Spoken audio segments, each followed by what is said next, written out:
this is Show, and thank you, as always, for checking out this video. Now, we have another Monarch support guide here. This time, though, we're going to be talking about leveling. How to level, what is leveling, why is it good for you, can you eat it, everything such as that. Now, reason is this game is grind heavy, and I guarantee people are going to be begging, what do we do? How do we do this? Because you will be doing a lot of leveling and a lot of grinding in this game. So I'm hoping that this guide helps you out in terms of figuring out the ways to go about it. So with that said, let's jump in. The first part of this video is going to be focusing on what is leveling. So seems self-explanatory, but again, this game has a bit of a unique way of approaching the leveling system. So let's talk about that now. Basically, all leveling is contingent on skill progression. So if you remember from the T.A.C review, or if you've been looking at other people's content, you'll know that you'll gain your levels by gaining more skill power. Now in my case, I've done a lot of leveling already, but let me go over to, let's do Kokodo. Okay, since I don't have her at max yet, as we can see, the crowns here indicate the max levels for these skills, but some of them do not have crowns on them. So let's get a few levels right now. This one here costs 5,000 to level up. I have 51,000 spirit, since we use spirit points that we get from battles to level up. Mind you that spirit points are a pool for all characters. So the 51,515 I have here, which is interesting, I didn't expect a combination, is going to be the same pool that Kokodo, Ryotaro, Shinya, and any of my other legions that have not leveled up completely are going to be doing. So to see this in action, we can go over to a skill we haven't learned yet, such as this one here. We can rank this one up from 3 to 4. Whenever you do this, you'll see a sort of a blue increase. Any blue increases indicate a change that benefits you. So in this case here, moving from level 3 to 4, we get an extra 15% to the attack power, which is pretty cool. So let's do that. We get level up, and you see to the right side right there, all of my stats get a small increase. If we do it one more time, then we go up to 5 out of 5, more power, another 15%, and more importantly, more beautiful stats all around. And if we decide that we want to show that, we can jump over to Ryotaro, and we can have him gain another level. Actually, we should have him level up this one here. And then bam, the same pool of points, he gets a level, so on and so forth. Also, in this case here, if you see something like this, where there's no kind of dark gray, it means that this skill hasn't been learned yet. In this case, the reason is that there's a requirement. We need level 2 of that one specific skill right there. And usually this is done by having a sort of glow. So if you look right now, actually at the bottom left hand diamond, it's kind of glowing a little bit. See, not glowing, glowing. That actually, the game actually indicates to you what skills need to be leveled higher in order to unlock. So if we go down here, we get level 2 here, which sort of decreases the HP threshold for his skill.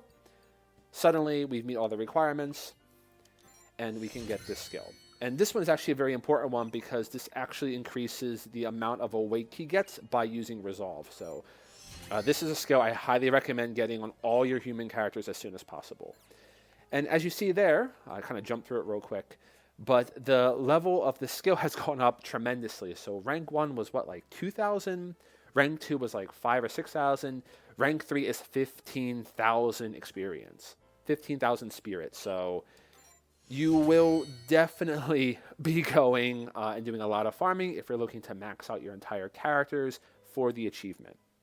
Also, you'll be needing just to grind up in general just to pass the regular mission, so be prepared. So that right there is basically the basics of how levels work in the game. Again, all contingent on skills. So with that said, let's talk a little bit about leveling in general. Now, as we probably already know by now, especially if you checked out the T.A.C review, you know that all battles are done through calling a phone number. And you're going to have to be calling a certain phone number each time. So as we see here, I have a whole bunch of various things unlocked here. The main ones I want to focus on, I believe are, these ones right here.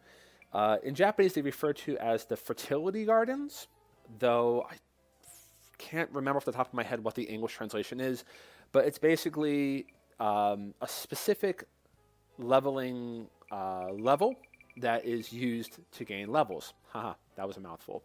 Basically, the reason why these are most effective is every battle in the game gives you a certain reward for completing the level. Fertility Garden levels, or whatever the English translation of it is, basically grant you extra spirit. So in the first kind of areas that you're doing this, let's say like you're doing like level 1, you'll only get an extra like maybe 20 or 50 spirit. But as you progress up and you do perhaps the max level, which is this one right here, you'll get an extra like 5,000 spirit for completion. Now, with that said, there are, I believe, 10 levels, 10 fertility gardens in all. And each of the fertility gardens basically it has a certain level threshold. Now, I think for the sake of brevity, getting into each one here in the video is going to be quite complex because each has its own phone number and its own level range.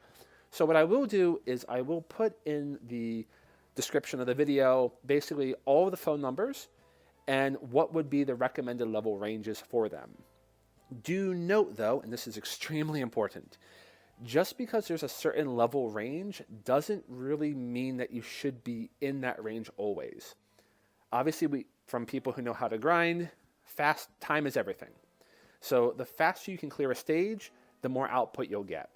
For instance, if we were to go and do, I know I did level 4 for a really long time. That was because I was able to get around 8,000 spirit by doing level 4 in about 5 minutes. But for level 5, I would get maybe 5,000 experience, but it would be taking me about 6 or 7 or 8 minutes in some cases to get through the battle if I was going super quickly. So what you should be doing is you should be using perhaps the level under the recommended for fast and easy clears as much as you possibly can. And then once the amount of spirit you get sort of kind of evens out, like if you can't get 1 or 2 or 3 skills every single time, you should then jump up to the next level. So I would recommend over leveling or over farming the level below a recommended just to speed things up as much as you can. Once you don't really get enough to boost your skill up, move to the next stage or the next level, such as 5, and keep going. Now again, I will post all the information for that, the numbers as well as the recommended ranges in the description. So please, use that to your heart's content. I would also recommend, since I know there's probably going to be a few people who are thinking, oh, I can just power level like in the demo right now, or I can do this really quickly when I'm in the first stage. The battles do get significantly more challenging as you go higher and higher. And your early game battles at lower levels are going to limit your party size to maybe 3 or 4. Whereas the higher ones will be expecting you to have 5 or 6 people on the field. So it's going to be extremely hard to level from 1 to 99 in the first area, especially considering that you'll be relying on like the level max or the level 8 or level 7 sections, which require a full party really to progress. So that's just kind of talking about leveling in general. There's not much else I can really recommend except for just, use the number that's most comfortable, work as quickly as you can, as fast as you can, and go for it.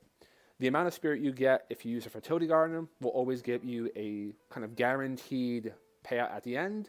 And if you get a higher score by going faster or being more effective, you'll be able to get your overall rank higher, which gives an extra bonus to what you can achieve. So, yeah, just focus on easy time, and you should be good. Now, with that said, though, obviously, if you're in the post-game or late game, such as myself, and you're looking to get to the true ending, you're going to need to be farming quite a bit, and the best way to do it, of course, is just using the maximum level. So what I'm going to show you now is a way that you can basically 2 or 3 turn clear essentially every single map in the late game to post game. So I'm going to suggest for people to do this probably towards the end of Act 2 or maybe just before the final boss in Act 3. So this is late game grinding because it's the best way Honestly, it honestly is the best way to just do it. Trying to grind early just doesn't really work all that well. But you can probably use some of the techniques from here to help you out if you are looking towards the middle of the game. So with that said, we need to prepare a few things. Now, in general, you're going to need to have a party of 6 to do this, and you're going to want to have a few key people. First, you must have the main character for a few reasons. Specifically, the main character has a certain skill which is... Geez, I gotta dig it out now.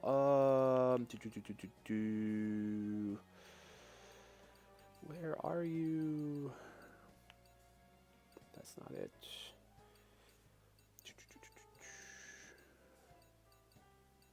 Of course, I gotta find it now.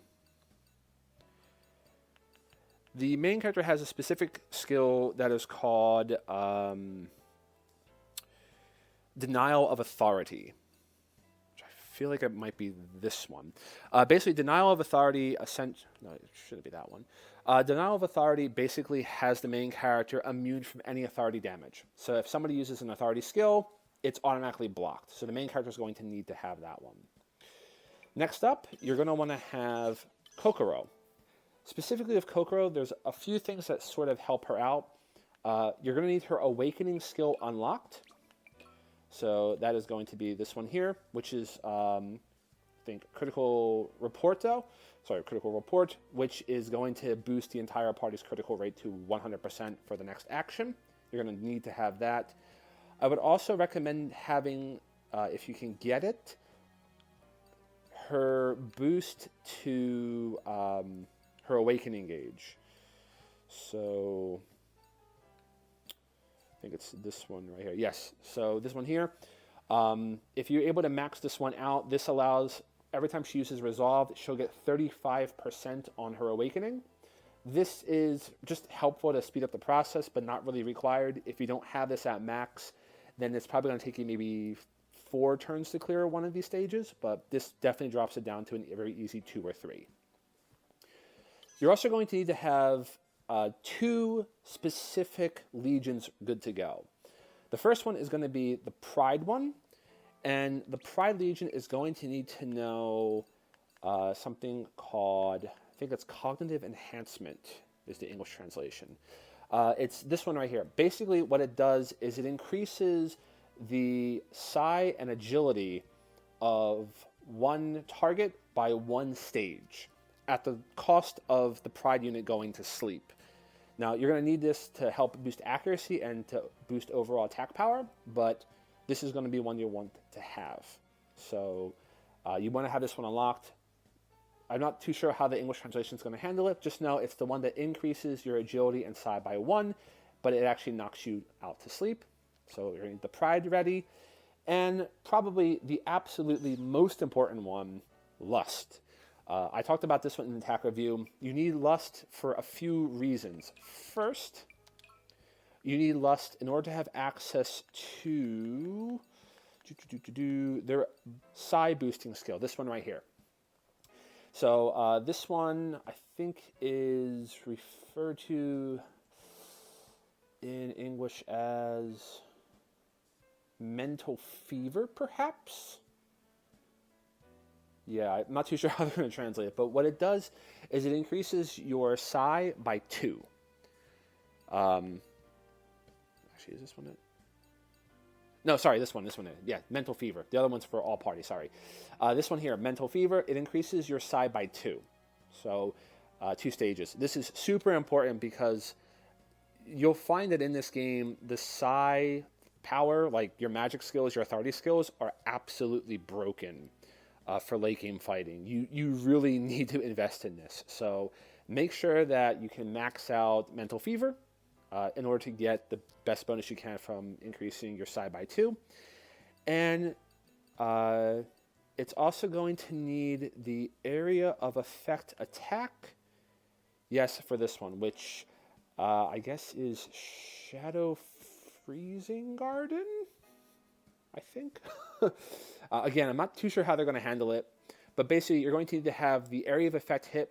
This hits every target on the map, including your allies, with a superpowered magic attack that gets a little bit extra bonus from your agility stat as well. So the idea here is that Lust will boost up their psi as much as possible.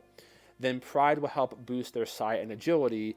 Then the main character will use a anti-authority attack to make them immune to damage, and then Kokoro will boost the crit rate to maximum, meaning that one cast of this spell should pretty much break everything up on the map.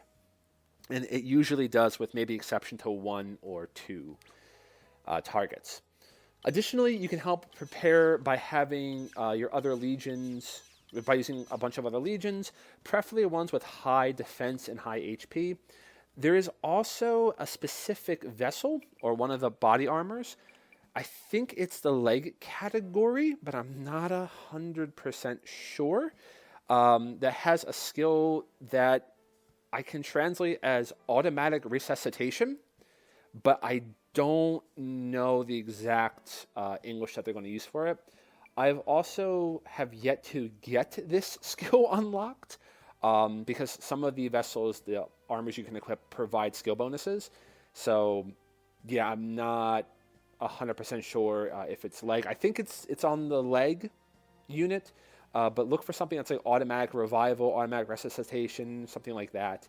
That will allow for your characters to auto-revive if they get killed, and that is actually extremely helpful to get the highest possible score, because every time one of your allies gets KO'd, your score goes down. Regardless, though, if you don't have that, you can still get a really, really good amount of experience by doing this. So that's kind of an extra bonus to make things a little bit easier. Anyway, now that we talked about the prep, let's actually get into it itself. So we're going to go into the maximum level of the Fertility Garden, because we're going to be grinding as hard as we possibly can here. And we're going to set up our characters. So I usually keep Hitomi. She has, Hinomi. I can't think of her name. Nozomi. There we go. Jeez. I usually keep Nozomi in the party because she has pretty good defensive stats and pretty good life in general. I know Shinya has a bit more, but she's pretty good. Let's see. We have our Pride. We have our Lust. And let's go for some high HP ones. Maybe we'll replace Nozomi here just with something with higher HP. It's not going to matter because they just don't have the skills, honestly. They're just going to get wiped out. So as you can see, real quick, the clear reward at the way bottom is 5,000 extra SP, which is super helpful. It's 5,000 extra spirit. This particular one will award between 19,000 to 22,000, I think, per clear. So it's one of the best ones I can recommend, especially if it's endgame. All right, now that we have our preparation, let's get into the battle, and I will demonstrate this, how it works. All right. So, first thing we're going to need to do is we're going to need to set up our Lust. So Lust is right here, Sarah.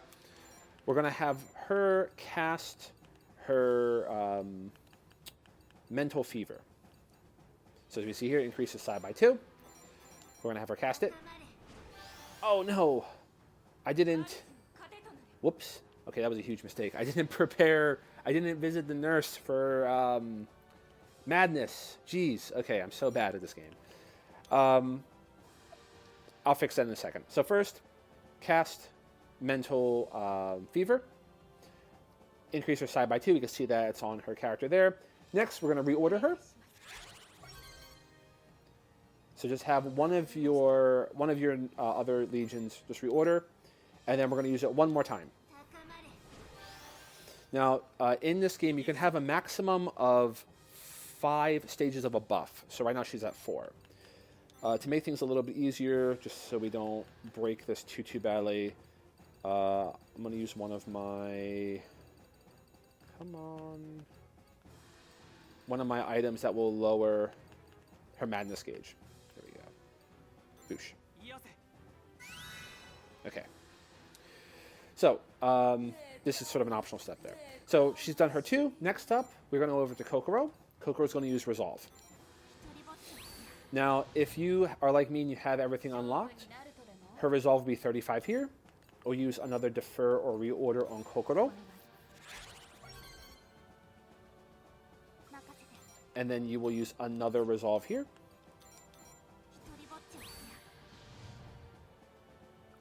And then you use one more reorder on Kokoro. And then I just want to move her out of the way real quick, just so she doesn't get too hit. And one more resolve here. This means that Kokoro will go into Awakening on the first turn. If you don't have those kind of self-boosting skills, it's perfectly fine. Don't worry. You can get her to Awaken on the second turn with the same effect, so don't worry too much about it. This is why you have the extra characters there. It can still be done in 2 to 3 turns. It's just that if you have that max, it just makes everything so much faster. So let's just kind of rush ahead with the enemies here and have the enemies quickly take their turns up. We're going to get hit with a few things, maybe slept. If by chance one of the 4 main characters gets slept, use one of your 2 backups to awaken them, because you need to have all of them prepared for this second turn. So just a note. Okay, we're on turn 2 now. We still see that Kokoro is awake, and we see that our lust is at 4 stages of Versailles. So what we're going to do is we're going to go over to Pride, this one here, and we're going to use that like cognitive enhancing skill, which will increase Psi and agility by 1. Target lust. And as we see, the Psi has now been put up to 5 stages, which is the maximum, and she has 1 stage of agility. Next up, I would suggest having Kokoro, because the sort of optional. Kokoro can use her command skill on the party, and this will basically make the next attack instantly critical hit. So she's going to help us out here. Boosh.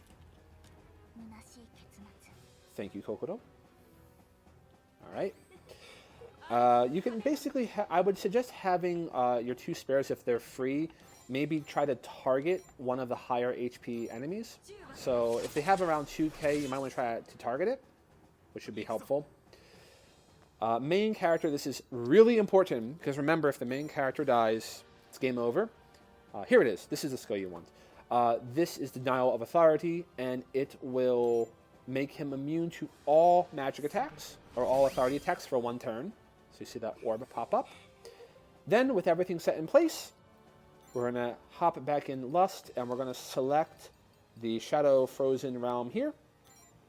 As we can see, this will target all characters on the field, including my party, and we're going to let it rip.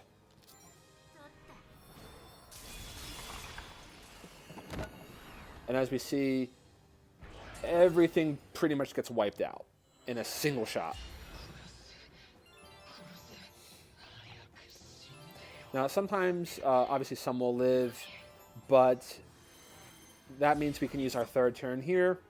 If we're still in the same position and we don't have to do heavy fighting once more, have Denial of Authority used 1 more time. And we can have our Lust Legion use our Shadow 1 more time. And there we are. 3 turns clear.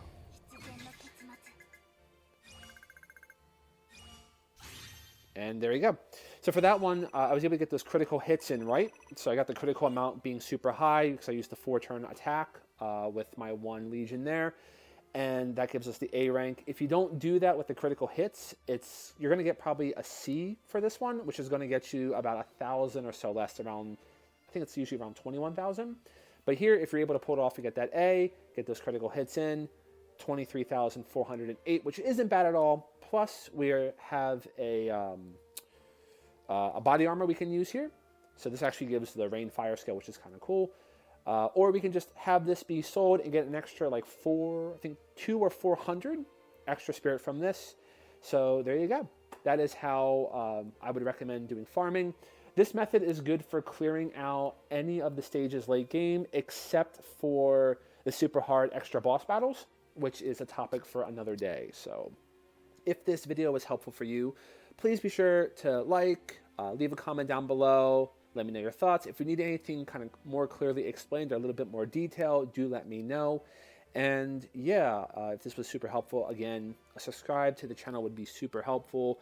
It's my way of feeling and getting your love. So as always, thank you for sending your love my way. With that said, this is Show, and I'll catch you next time. Cheers!